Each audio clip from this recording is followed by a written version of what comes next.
ब्रह्मश्री पिता महापत्री जी और grand master Prabodh Achyut sir को नमन करते हुए, हर पुल आपको एक नया अरमान दे, हर पुल आपको एक नया अरमान दे, सूरज की हर किरण आपको सलामी दे, निकली हुई हर बातें दुआ में बदल दे, हर आपकी मुस्कान और एक मुस्कान को सवार दे। कहते हुए आत्मदीपो भवा के ज्ञान कक्ष में आप सबका तहे दिल से स्वागत है। आज हमारे साथ गुडाकेश मास्टर कमलेश शर्मा जी, जो उनके ज्ञान भंडार से थोड़ा सा ज्ञान हमें भी देने के लिए यहाँ उपस्थित है। हम लोग भी उनके ज्ञान लेने के लिए बहुत उत्सुक से बैठे हैं, है ना? तो चलिए, आज हमें 10 महाविज्ञान के बारे में ज्ञान देने वाले हैं। तो देर न करते हुए एक प्यारी सी मुस्कान के साथ सर का वेलकम करते हैं। Welcome Kamlesh sir. Thank you madam, thank you. सर्वप्रथम ब्रह्मर्षि पितामह को नमन करते हुए, ग्रैंड मास्टर को नमन करते हुए, हम सभी मास्टर की ग्रेट ऊर्जा से कनेक्ट करते हुए आज का सेशन हम आरंभ करते हैं। आज की तिथि भाद्रपद शुक्ल तिथि है, ऋषि पंचमी का दिन है। महिलाएं अधिकतर इस व्रत को अपने पुत्र की आयु को बढ़ाने के लिए, ऐसे कामना करने के लिए व्रत रखती हैं। और आज गणेश उत्सव का प्रथम दिन है। तो ये गणेश उत्सव पंडित मदन मोहन मालवीय जी के द्वारा आया। जब हमारी आस्था, श्रद्धा, विश्वास टूटने लगा तो उन्होंने कि इनके गुणों से कैसे उनको रूबरू कराया जाए, उसके लिए गणेश उत्सव मनाया। सभी लोग जानते हैं, लेकिन उससे पहले हम गणेश जी का आह्वान करते हैं कि वो आए हमारे इस मंच पे और हमें सुशोभित करें। उनके भी गुण हमारे अंदर डिविनिटी के रूप में आए। तो आज का सेशन 10 महाविद्या विज्ञान शक्ति का स्टार्ट करने से पहले उनकी जो कथा आती है, उस कथा के बारे में मैं थोड़ा सा प्रकाश डालने वाला हूं। कि कहते हैं कि एक बार भगवान शंकर बारात लेकर पार्वती जी के यहाँ गए। हिमालय राज की कन्या है पार्वती जी। तो जब उनके फेरे हो रहे, तो आपने देखा होगा कि जब शादी होती है तो पंडित मंत्र पढ़ता है। वो बोलता है कि आप अपने पिताजी का नाम बताओ, अपने गोत्र का नाम बताओ। तो पंडित जी ने पूछा, आपके पिताजी कौन? तो बोले, सो तो हम ही है। तो बोले, कैसे? तो उस समय जो अनादि काल में जो गणेश थे वो कौन थे, यानी पार्वती के पुत्र होने से पहले वो कौन थे, ये कथा आज आपको सुनने को मिलेगी। इसके बाद में 10 महाविद्या विज्ञान के ऊपर आऊंगा। इसी में इनबिल्ट है वो साइंस, 10 महाविद्या। और मास्टर, आज मैं बता दूं कि आज मैं बड़ी ही रहस्यमयी ऊर्जा से भरा हुआ हूँ। ये सब्जेक्ट लेना कोई आसान बात नहीं है, बड़ा ही आसमानी ज्ञान है, रूहानी ज्ञान है। और आज मैं बड़े हर्षोल्लास से कह सकता हूँ कि आज का मेरा ध्यान बहुत ही घेरा हुआ, गहरा था, बहुत ही डीप में गया। और आज मेरा स्टल ट्रबल भी बहुत अच्छा हुआ। इस जूम के माध्यम से सुनने वाले, यूट्यूब के माध्यम से सुनने वाले तो मैं बताना चाहता हूँ कि गुड़ा की साधना इतनी मनोहरकारी है कि जिसने भी इसको छुआ है वो अपने रोम रोम में रोमांचकारी हुआ। तो हम आगे चलते हैं इस कथा को सुनने के लिए कि भगवान विष्णु ही गजानन के रूप में पार्वती जी के पुत्र हुए।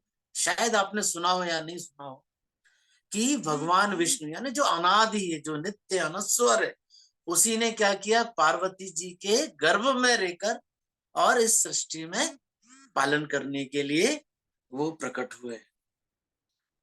तो एक बार भगवान महेश्वर उमा को घर में छोड़कर अपने प्रथम गणों के साथ वन में पुष्प लाने गए। इधर भगवती गौरी अपने शरीर में हल्दी का उपटन करते हुए स्नान करने के लिए चली गई। भगवान विष्णु की पूर्व प्रार्थना का स्मरण करके अपने शरीर पर लगे हरिद्रा यानी हल्दी का उपटन कुछ अंश लेकर उन्होंने एक पुत्र का निर्माण किया। इस उपटन से भी उनका एक पुत्र का निर्माण हुआ। आगे चलते हैं। प्रसन्नता पूर्वक उसे अपना दूध पिलाते हुए भगवती ने कहा, हे पुत्र, जब तक मैं नहाकर ना लौटूं, जब तक मैं नहाकर ना लौटूं तब तक तुम मेरे इस नगर की रक्षा करना, यानी जो उनका स्नान गृह था उसकी रक्षा करना। इसी बीच भगवान शंकर वन से लौटकर उस नगर द्वार पर आ, बालक के रोकने पर, क्योंकि बालक तो जानते ही नहीं था कि ये मेरे पिता है।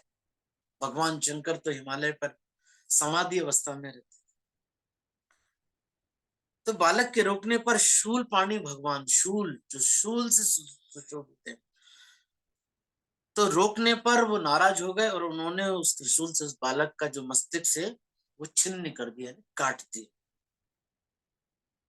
उसी समय पार्वती स्नान से लौट आई। उन्होंने गणेश को बोला कि ये तो आप ही का पुत्र है, और सिर विहीन देखकर महादेव से पूछा कि मेरे इस पुत्र की ऐसी दशा किसने की। भगवान शंकर बोलते हैं कि मुझे ज्ञात नहीं कि ये तुम्हारा पुत्र है।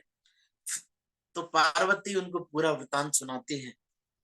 फिर उनका सिर पता लगाने के लिए वो एक हाथी का देखते हैं और उसका वो धड़ लगाते हैं। इस प्रकार वो जब उनके गले पर स्थापित कर दिया, तब से उस बालक का नाम गजानन हो गया। बोलिए गणपति भगवान की जय। हमारी हिंदू मैथोलॉजी में यही तो सनातन है कि हम हर चीज की पूजा करते हैं, हृदय से करते हैं। तो आगे चलते हैं कि ये जो 10 महाविद्या है, ये 10 महाविद्या इतनी सूक्ष्म, इतनी रहस्यमयी और इतनी गूढ़ है कि इसके इसका जो लोक है, इसका जो स्पंदन है, और मैं यहाँ बताना चाहता हूँ जूम के माध्यम से और यूट्यूब पे सुनने वाले या बाद में सुनने वाले, कि मैंने इस 10 महाविद्या को कहाँ से लिया। 10 महाविद्या को जो ज्ञान गंज, तो मैं उसकी हिस्ट्री में जाने से पहले आपको ये बता दूं कि जो गंज होता है वो ये पूरा विश्व है।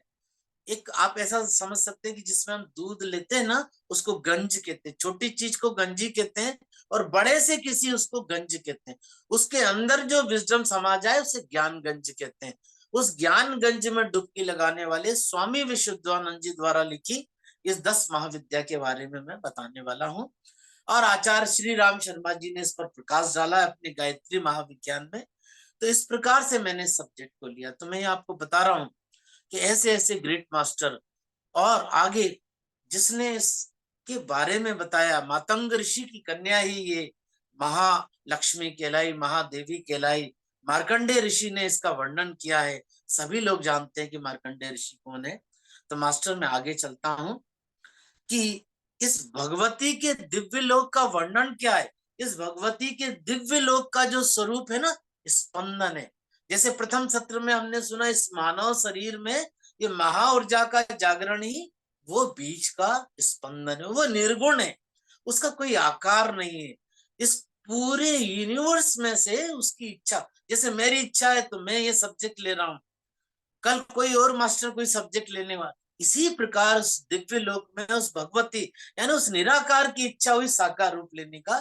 तो उसके दिव्य लीला के उस लोक का वर्णन हम करते हैं थोड़ा सा, कि ऐसा बताया गया कि भगवती के परम धाम में स्थित अत्यंत गुप्त, परम रम्य, अति सुंदर तथा ब्रह्मा आदि देवेश्वरों द्वारा अत्यंत कठिनाई से, बहुत ही कठिन मार्ग, साधना करना इतना आसान नहीं, अत्यंत कठिनाई से पहुंचा जा सकने वाले दिव्य लोक का वर्णन। बाहरी दशा में नहीं, शब्दों में नहीं उलझना मास्टर। ये दिव्य लोक इसी गंज में निवास करता है, ये विजडम इसी में आता है, वो दिव्य लोक का दरवाजा खुल जाता है और हम ज्ञान गंज की संभाला की यात्रा करते हैं। ये स्थान चारों ओर से आकर्षक है तथा अमृतमय महासागरों से घिरा है, बहुमूल्य रत्न संपदाओं से संपन्न है तथा अग्नि के समान प्रभाव वाला है। उसके मध्य में रत्न निर्मित विशाल परकोटे, चार दीवारी से आवृत, चारों द्वार वाला, चारों दिशाओं में मोतियों की जालियों से अत्यंत सुशोभित और चित्रमय ध्वजा पताकाओं से अलंकृत एक सुरम्यपुर है। यह एक ऐसा स्थान है जहां जगदम्बा की आज्ञा के बिना देवता, राक्षस तथा ब्रह्मादि देवेश्वर भी प्रवेश नहीं पा सकते। इस पुर में विजया आदि 64 योगिनियां परिचारिका के रूप में सदा कार्यरत रहती हैं। यहाँ दाहिने भाग में महाकाल सदाशिव विराजमान है। भगवती महाकाली उन सदाशिव के साथ प्रसन्न होकर सदा विहार करती है।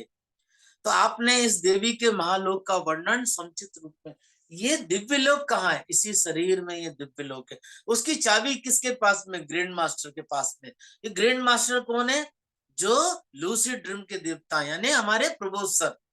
बिना उनकी चाबी के इस दिव्य लोक में आप कितना भी ध्यान कर लीजिए, कितना भी झूठ बोल लीजिए, बिना गुरु की चाबी से इस दिव्य लोक में प्रवेश करना, तभी तो हमारे ग्रैंड मास्टर डेली अनंत अनंत लोक में मास्टर्स के साथ ध्यान करके उनको डीप टीचिंग सिखाने के बाद वापस इस पृथ्वी लोक में आते हैं।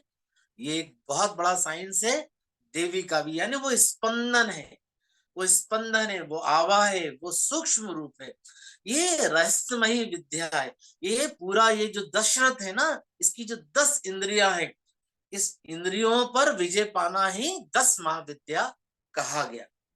मैं शब्दों के जाल में बिल्कुल भी नहीं जाऊंगा, मैं अपने अनुभव से इस सब्जेक्ट को बताने की कोशिश कर रहा हूं कि इसी को, ये जो आभा मंडल है, ये जो स्पंदन है, ये अपनी आभा को बिखेरता हुआ कैसे गतिमान होकर प्रकाशमय हो गया।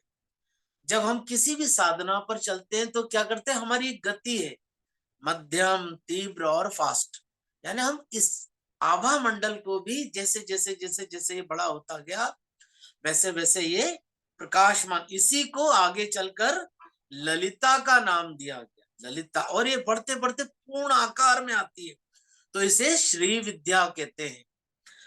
और जब ये अपने पूर्णत्व को प्राप्त करती है तो इसे षोडशी कहते हैं, अर्थात इसे बाला के रूप में ये बढ़ते हुए किसी भी स्त्री के जो यौवन अवस्था है तक पहुंचने की जो जो कलाएं हैं, उसे पार करते हुए अर्थात 16 वर्ष तक पहुंचती है, तब ये अपने पूर्णत्व को प्राप्त करती है।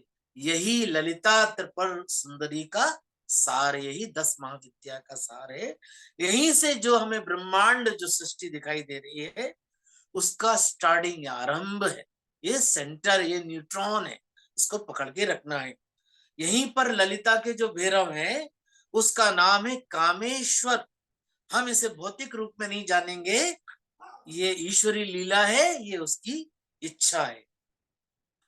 तो इस भगवती को सभी लोग जानते हैं कि ये 10 महाविद्या के नाम कौन है, मगर इस शरीर को जो मलिन है, तो इस मलिन का आचमन हम कैसे करेंगे? तो हम इसके आचमन करने से पहले ये महाशक्ति का एक रूप और है, आलाधनी है। तो वो ये सच्चिदानंद स्वरूप है, ये परब्रह्म की स्वरूप, स्वरूप यानी आकार ले लिया उस परब्रह्म कौन है? भगवान शिव। शब्दों में नहीं उलझना, उसके स्वरूप को समझना है कि ये स्वरूप का पावर है। ये जो मेरा जो स्वरूप दिख रहा है, इस स्वरूप का नाम है कमलेश शर्मा, और इसकी जो शक्ति है वो परब्रह्म है, ऐसे आप समझ सकते हैं। इसलिए यह ब्रह्म के साथ सर्वदा अभिन्न है।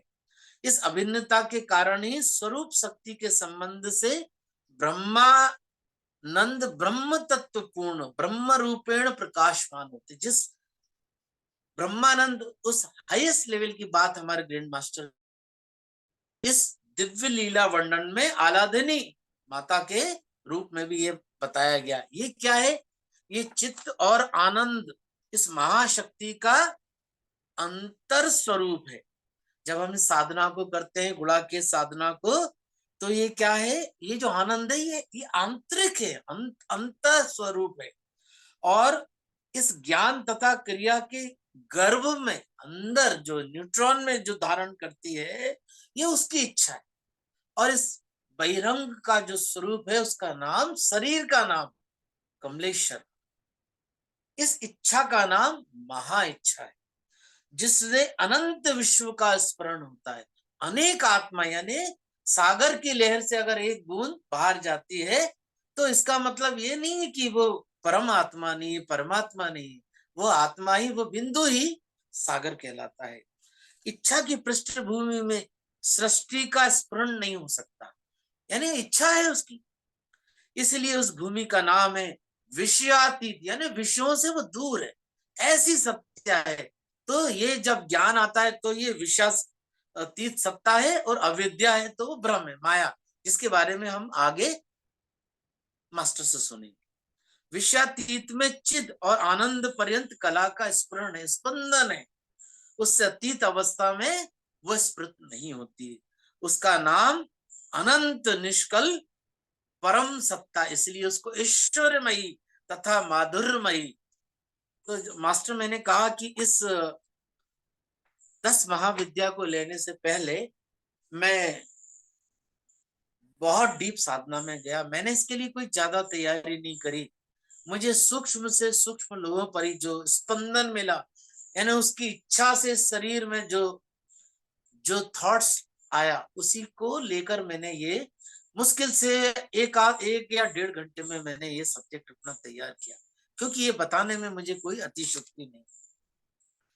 अब इस मलिन शरीर को, यानी इस 10 महाविद्या कौन कौन से जानने से पहले मैं एक ये ऐसा चार्ट बताऊंगा आपको, इस तरीके से शायद ही समझ में आए, लेकिन मैं कोशिश करूंगा कि ये जो काली है, ये जो अंधकार है पूरी सृष्टि में, वो शून्य। तो जहां कुछ भी नहीं है वहां असीमित संबंध, जहां कुछ भी नहीं है वहां असीमित। इसमें से एक देवी का प्रकटन है, वो लक्ष्मी है, वो तारा है, यानी जो भयंकर रूप में है वो तारा है। उसके बाद में पहली काली है, उसके बाद तारा है। फिर इसको एक गति मिलती है, इस बॉल यानी क्रिस्टल बॉल को, सूक्ष्म ऊर्जा को, तो वो ललिता कहलाती है। और आगे चलती है तो वो भुवनेश्वरी कहलाती है। और आगे चलती तो वो भैरवी, रुद्र रूप में भैरवी कहलाती है। छिन्न और मस्ती में, यानी जब हम आनंद से भरे होते हैं और हमारा एस्ट्रा, तो वो छिन्न मस्ता कहलाती है। उस छिन्न मस्ता में जो साधक नीचे गिर जाते हैं, वो अपना शब्दों में जो उलझते हैं वो गिर जाते हैं, जो आगे बढ़ते हैं वो आगे बढ़ सकते हैं। फिर आगे धूमावती आते, धूमावती के बाद फिर ये बगुलामुखी का रूप लेती है, यानी ये काली, तारा, ललिता, भुवनेश्वरी, भैरवी, छिन्नमस्ता, धूमावती होते हुए बगुलामुखी हो जाती है। तंत्र की साधना में इस बगुलामुखी का बड़ा ही अलग स्वरूप है, अलग ही उसका वो है। फिर इसको मातंगी बोला, ये मातंग ऋषि की कन्या है। ये मातंग ऋषि कौन है? हनुमान जी के गुरु जी है, हनुमान। और ये कौन है? साउथ के जो सबरीमाला पर्वत, जहां पे शबरी रहा करती थी, उसके भी ये मातंग ऋषि की, उनकी ये कन्या मातंगी है। और फिर इसके बाद में ये कमला कहलाती, जिसे 10 महाविद्या का पूर्ण यहां से उसका लक्ष्य मिलता है। तो ये पूरे स्वरूप का मैंने थोड़ा सा वर्णन किया। तो मास्टर, इसे जानने से पहले सभी लोग मन ही मन हम आचमन करेंगे, जो हमने गायत्री भाव विज्ञान से लिया है। कि इस देवी को आह्वान करने से पहले हम उसका मंगलाचरण करते हैं। तो उसका मंत्र ऐसा है, ओम भद्रम कर्णेभिः शृणुयाम देवा, भद्रम पश्चिमाक्षुभिर्जित्वा स्त्रे दुष्टवाम सरस्तुनि विश्वेमहि देवहितं यदायु। ये यजुर्वेद का ही मंत्र है, मंगलाचरण। किसी चीज का मंगल करने के लिए उसके चरण को पकड़ना पड़ता है, जिसे हम मंगलाचरण बोलते हैं। तो इस बॉडी को, ये जो मलिन शरीर है, ये काम क्रोध वासनाओं से, तो इसको हम कैसे पवित्रीकरण करेंगे? तो आप ऐसा सोच सकते हैं कि आपके पास एक कलश रखा है, इसमें गंगा जल है और उसमें एक चांदी की चम्मच या सोने की चम्मच है। उसका हम आचमन करेंगे। आचमन यानी 3 बार, ओम अपवित्रो पवित्रो वा सर्वावस्थाम गतोस्मि वा या स्मत्रे पुंडरीकाक्षम सा भाव्यांतर शुचि। यानी वो जो कलश का जल है उसको लेके हम ऐसे स्नान करेंगे।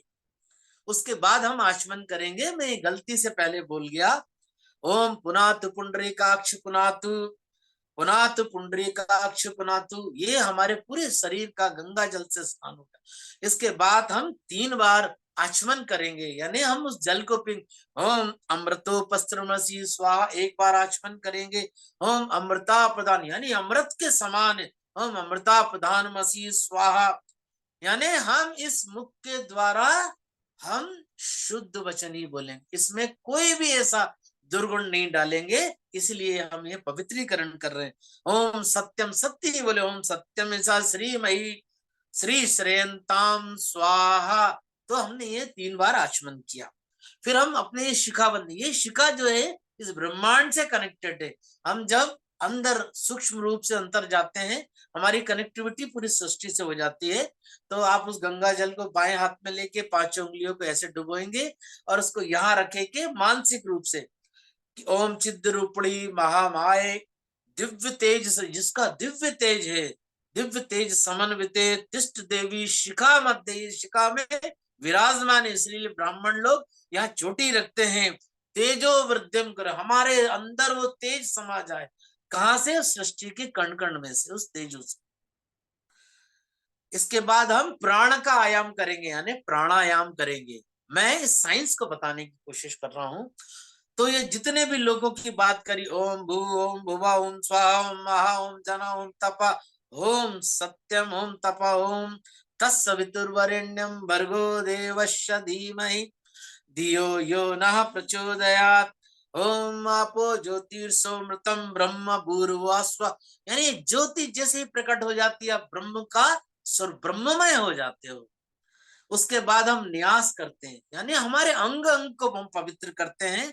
तो फिर से आप बाएं हाथ में जल लेंगे, 5 उंगलियों को उसमें डुबाएंगे, यानी मानसिक रूप से।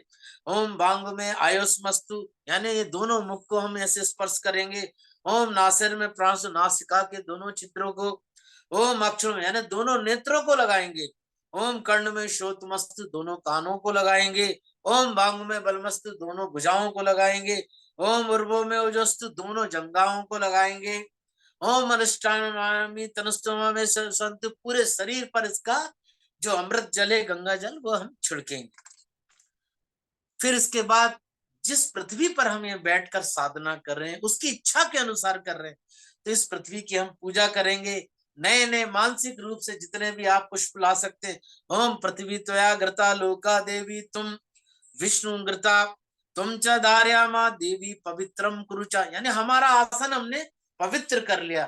तो जब हम अपना आसन, यानी जिसमें यम नियम सब कुछ अष्टांग योग आ गया, ये वही उस पृथ्वी की पूजा। ये पूरी पृथ्वी आसन है, और इस पृथ्वी पर बैठकर महादेव कैसे उस समाधि में जाते हैं, यहाँ ये उसका अर्थ है। फिर ये जो पूरा शरीर ये कलश है, तो हम इसकी भी पूजन करेंगे। तो कैसे करेंगे? सभी मास्टर मानसिक रूप से ऐसा मान के चले कि हम इस शरीर की, इस कलश की पूजना कर रहे हैं। ओम कलशस्य मुखे, ये इसका जो मुख है ये विष्णु का स्वरूप है। कंठे रुद्र समाश्रिता, ये कंठ रुद्र के समान है। मूले तत्र, यानी जो इसके मूल में जो कुंडलिनी शक्ति विराजमान है। ब्रह्म मध्य मात्र गणा स्मृता कुक्षतु सागरा, ये पूरा सागर है। साम वेदो हार्त वर्णो, ये सर्वे सप्त दीपा वसुंधरा, ये पूरे सप्त दीपों की वसुंधरा है। तो यहाँ चारों वेदों का वर्णन मिलता है, ऋग्वेदो, यजुर्वेदो, साम वेदो और हार्त वर्णो अंगेश, ये अंगेश पूरा शरीर। सर्वे कलशंतु समाश्रिता, ये चारों वेद मेरे शरीर में समा जाए। अत्र गायत्री सावित्री शांति पुष्टि करी सदा, त्वयि तिष्ठन्ति भूतानि त्वयि प्राणा प्रतिष्ठिता। शिव त्वयं त्वमेवासि विष्णुत्वं च प्रजापति आदित्या वसवो रुद्रा, विष्णुत्वं च प्रजापति आदित्या वसवो रुद्रा विश्वदेवा सपेत्रका। त्वयि तिष्ठन्ति सर्वेपि यत्र काम फल प्रदा, तत्प्रसादं यज्ञ कर्तुमहि जलोद्भवा। सानिध्यं कुरुम देवी प्रसन्नो भव सर्वदा। ये हमने इस कलश की पूजा करी। इसके बाद हम सर्वदेव आह्वान करेंगे।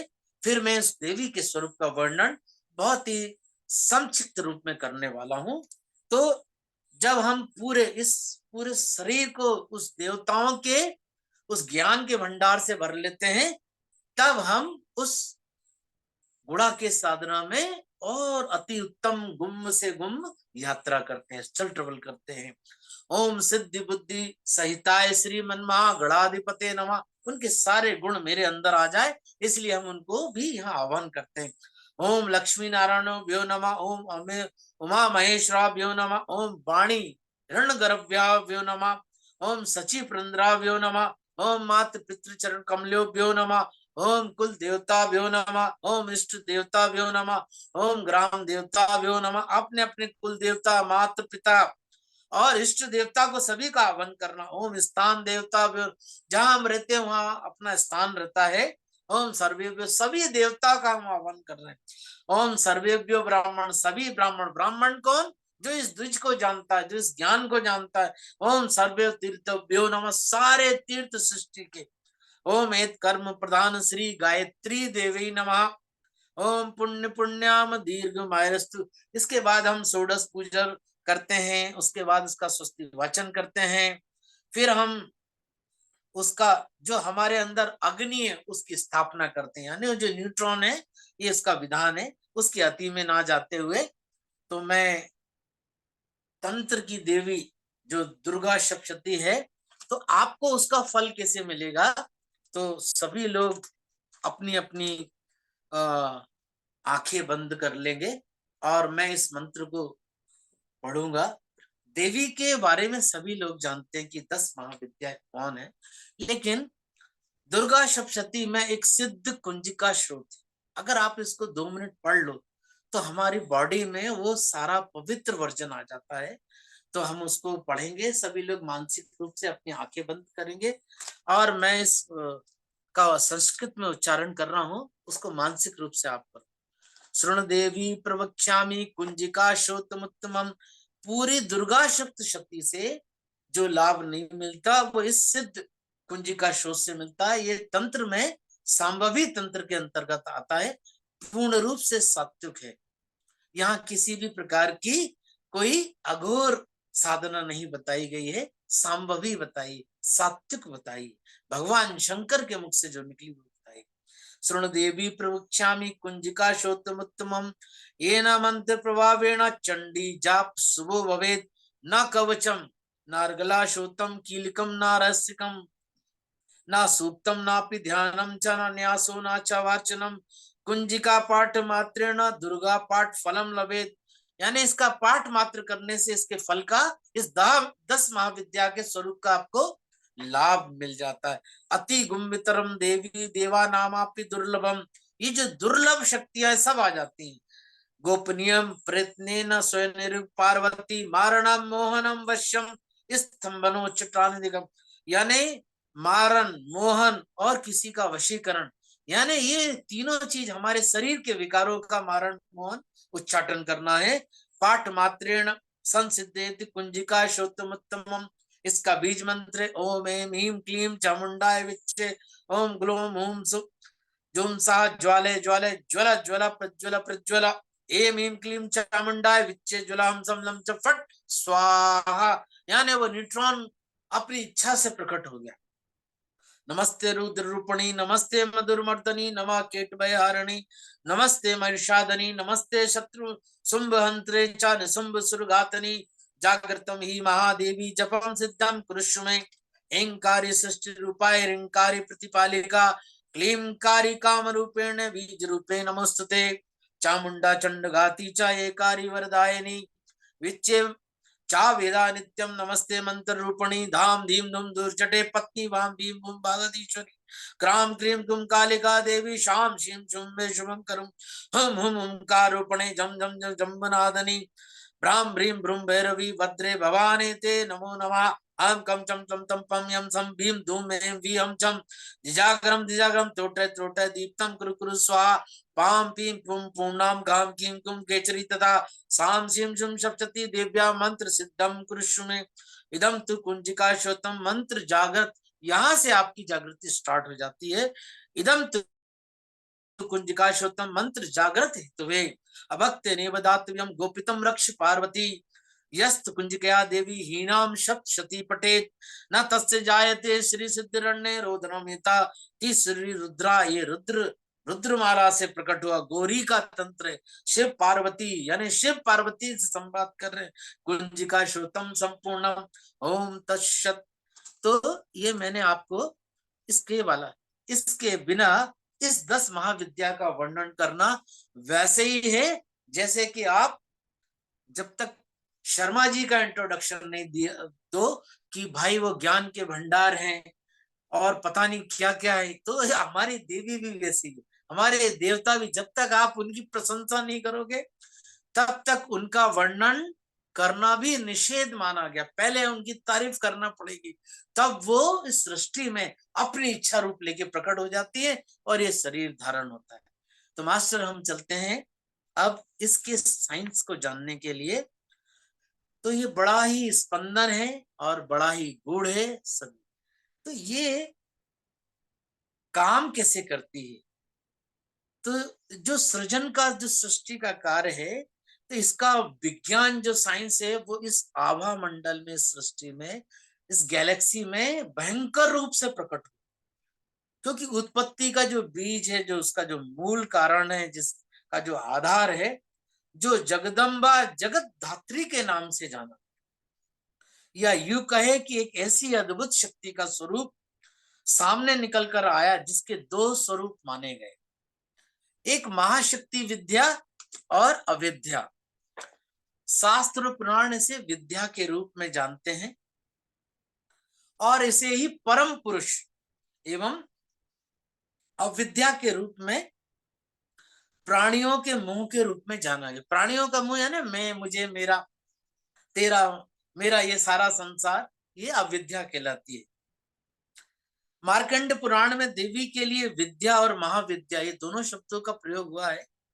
तो ब्रह्म की स्तुति में महाविद्या और देवताओं की स्तुति में लक्ष्मी कहा गया। लज्जे महाविद्ये, इसका, इसे बोलकर इसका संबोधन कहा गया है। तो सर्वप्रथम इस विद्या को हम, उसका नाम लेने से पहले हम, जैसे कि हमने उनकी तारीफों का वर्णन किया, उसकी स्तुति करते हैं। या देवी सर्वभूतेषु शक्ति रूपेण संस्थिता, श्रद्धा रूपेण संस्थिता, विश्वास रूपेण संस्थिता, नमस्तस्यै नमस्तस्यै नमस्तस्यै नमो नमः। तो ये महाविद्या की, ये 10 महाविद्या की एक देवी है जिसे हम काली कहते, प्रचंड शक्ति है। इसका वर्णन सभी लोग जानते हैं कि वे गाढ़े काजल के समान कृष्ण वर्ण की थी, इसलिए उन्हें काली कहा गया। मातंग ऋषि इसके अधिष्ठाता ऋषि, मातंग ऋषि की कन्या है और यहीं से वो अपना षोडश रूप ले रही है, जिसके बारे में मैं पहले आपको बता चुका। इसका पूर्ण वर्णन दुर्गा सप्तशती में हमने इस सिद्ध कुंजिका स्रोत के इस फल में जाना, क्योंकि जो काली का ही एक अभिन्न अंग है सिद्ध कुंजिका स्रोत। तंत्र के क्षेत्र में ये देवी अपने आप में सृष्टि में ये जो भी आप देख रहे हो ना कि बहुत ज्यादा बारिश हो रही है, जितने भी समुद्र के एरिया है, साउथ का एरिया है, पूरा महाराष्ट्र का एरिया, यहाँ नॉनवेज का बड़ा ही प्रश्न। ऐसा नहीं है कि ये उत्तर क्षेत्र में और मध्य क्षेत्र में नहीं है, यहाँ भी है। तो ये पूरे विश्व में जब तक इसको शाकाहार जगत नहीं बनाएंगे, पथरी जी का संकल्प पूरा नहीं होगा, तब तक आप और मैं यूं ही परेशान होते रहेंगे। आप कितनी भी पूजा पाठ कर ले, कितने भी उस ब्रह्मलोक में चले जाएं, मगर इस काली के भयंकर तेज से आप बच नहीं पाएंगे। कहीं ना कहीं आपको दुर्घटना का जो भी आप शिकार होंगे, वो इसी का प्रचंड रूप है, इसी का प्रचंड रूप है। आगे चलते हैं कि तंत्र के क्षेत्र में ये देवी अपने आप में सृष्टि में उथल पुथल करने के लिए जानी जाती है। इसका रंग नील कमल की भांति त्रिनेत्र तथा हाथों में कैंची, कपाल, कमल और खड्ग। आपने एक शिवलिंग देखा होगा बड़ा, तो और उसके 3 नेत्र, एक यहाँ भगवान शंकर जैसे जो आज्ञा में है और 2 आंखें, ये त्रिनेत्र, ये काली का स्वरूप है। इसका रंग नील कमलों की भांति और वे उग्र तारा भी है। इसके बाद जो उसका नेक्स्ट रूप है वो तारा है और भक्तों के लिए महाकरुणामय, जो भी इसको बचता है बड़ी ही करुणामय, इसलिए इसका लक्ष्मी का रूप भी माना गया। आगे चलते हैं मास्टर कि माता के इस भयंकर रूप के आगे महाशक्ति महादेव की जो स्वरूपा शक्ति है, जिसे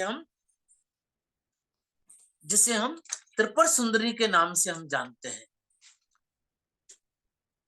त्रिपुर सुंदरी के नाम, यानी पहली कौन सी थी? काली। दूसरी जो उनकी जो छोटी बहन कहलाई वो तारा कहलाई, और जो तीसरी जो है वो महात्रिपुर सुंदरी कहलाई। कैसे ये माता त्रिपुरा की जिसकी साधना अत्यंत उत्तम मानी गई, इसकी पूजा करने में हमें कोई ज्यादा मंत्र या विधान करने की जरूरत नहीं है। ये प्रकाश पुंज ही मूलाधार में कुंडलिनी शक्ति के रूप में विराज, यहाँ से ये जो महात्रिपुर सुंदरी, यहाँ से जो ऊर्जा का जागरण है, जो स्पंदन है वो स्टार्ट हो जाता है। काली, तारा, छिन्नमस्ता, बगलामुखी, मातंगी, धूमावती के रूप और विग्रह में कठोर तथा भुवनेश्वरी, षोडशी, कमला और भैरवी, भक्तों के अनुरूप करुणामयी, यही शक्ति दुष्टों का संहार करती है और ये महाशक्ति बन जाती है, और कभी रुद्र रूप धारण कर लेती है। और इन महाविद्याओं का जो स्वरूप है वो अत्यंत सूक्ष्म है, गूढ़ है और रहस्यों से भरा हुआ।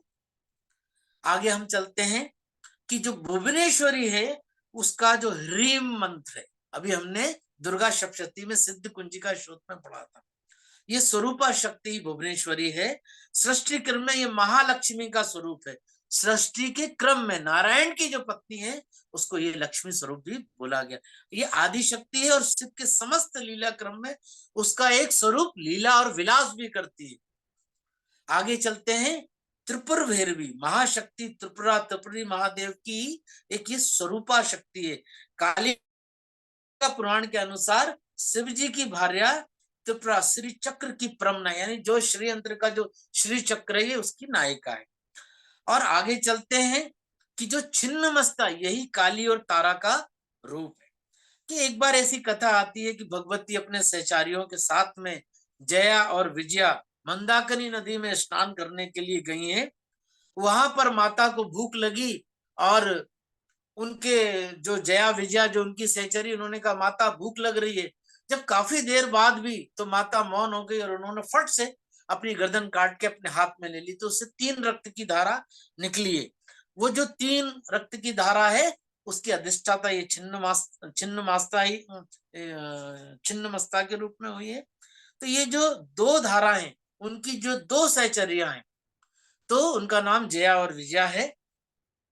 और ये जो तीसरी है वो खुद ही उसका उन्होंने रक्तपान किया, इसलिए वो छिन्नमस्ता कहलाई, यानी अपने अंगों को छिन्न भिन्न करना। फिर ये चारों माताओं का जो शक्ति पुंज है वो आगे आता है धूमावती, कहते हैं सौभाग्यवती स्त्रियों को, क्योंकि ये कौए के ऊपर विराजमान है माता, इसका बड़ा ही व्यंग, क्योंकि इन्होंने शिव को ही खा लिया था। आगे इसके अति में नहीं जाते, हम आगे बढ़ेंगे हम। और बहुत ही अस्त व्यस्त है, इसकी पूजा करने का यहाँ बिल्कुल भी विधान नहीं है। तंत्र के क्षेत्र में इसका विधान है और वो उसका दूसरा कारण है। मैं यहाँ यदि वर्णन करूंगा तो भटकने और अटकने की संभावना है। आगे आते हैं 8वीं विद्या में। ये इस बगलामुखी के नाम से हम जानते हैं और ये बगलामुखी किसी विशेष प्रयोजन के लिए हम इसका उच्चारण करते हैं। आगे हम मातंग ऋषि की कन्या के बाद में करते हैं कि जो नवी देवी के रूप में कन्याओं को भोजन कराते हैं, जब ये पूर्ण रूप ले लेती है तो ये मतंग ऋषि की कन्या मातंग कहलाई है। एक ये बहुत अच्छी पुस्तक भी है कि श्री हनुमंत कलवाणी, उसमें क्या है, हनुमान जी जब, तो पहले ही मातंग ऋषि वहां बता देते हैं ट्राइब्स के एरिया को कि हनुमान जी यहाँ पर आने वाले हैं और वो राम के कल्याण के लिए, भगवान श्री राम की कल्याण के लिए श्रीलंका में प्रवेश करेंगे, तो उनको आप उनका स्वागत सत्कार कीजिए। वही मातंग ऋषि है।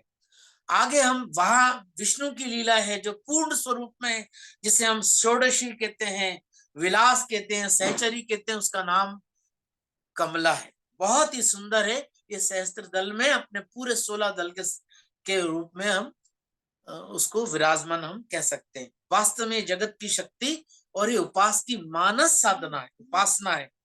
इसकी कृपा के बिना ये सारी साधनाएं अधूरी है।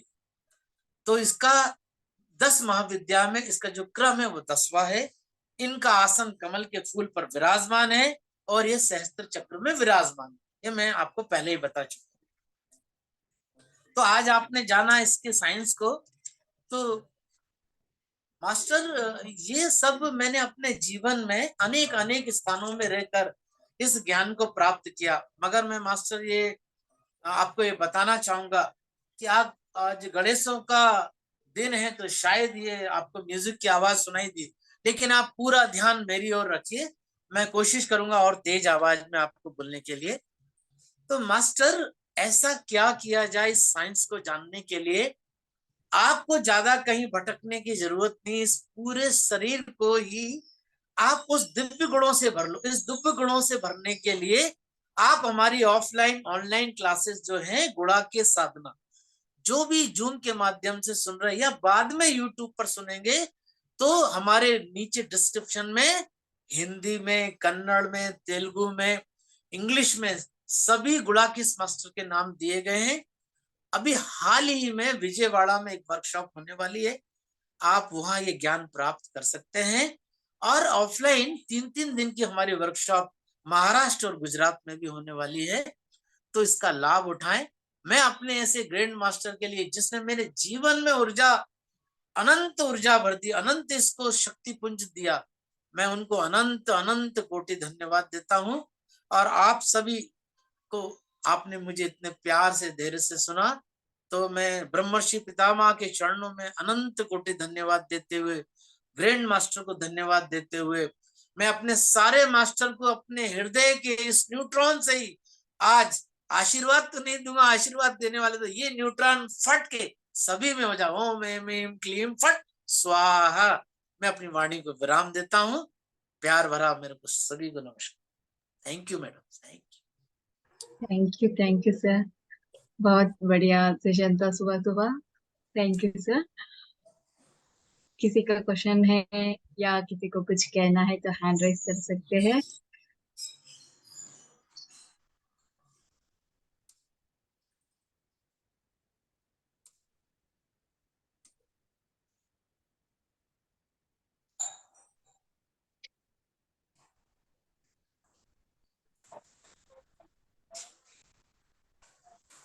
Thank you Kamlesh ji, thank you so much.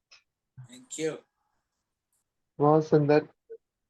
आज एकदम मंत्र यानी पूरी ऊर्जा है, महान ऊर्जा।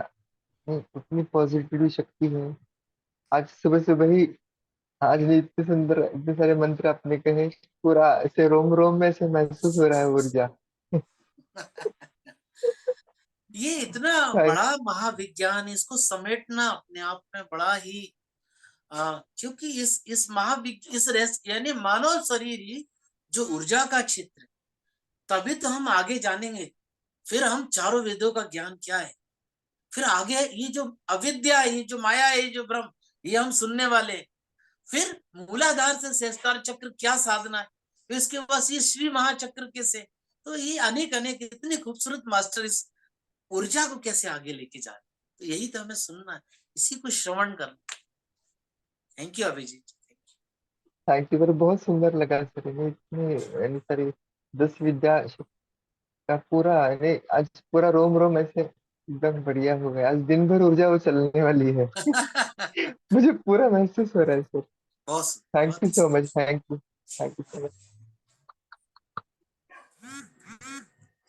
Thank you Abhijit ji. और हमारे महिलाएं पूजा करते करते ही आपका वाणी सुन रहे हैं। बहुत बढ़िया।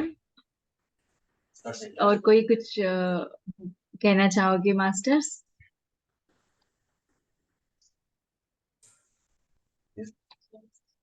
तो ठीक है दोस्तों, आज का सेशन हम यही एंड करते हैं। थैंक यू कमलेश सर, आप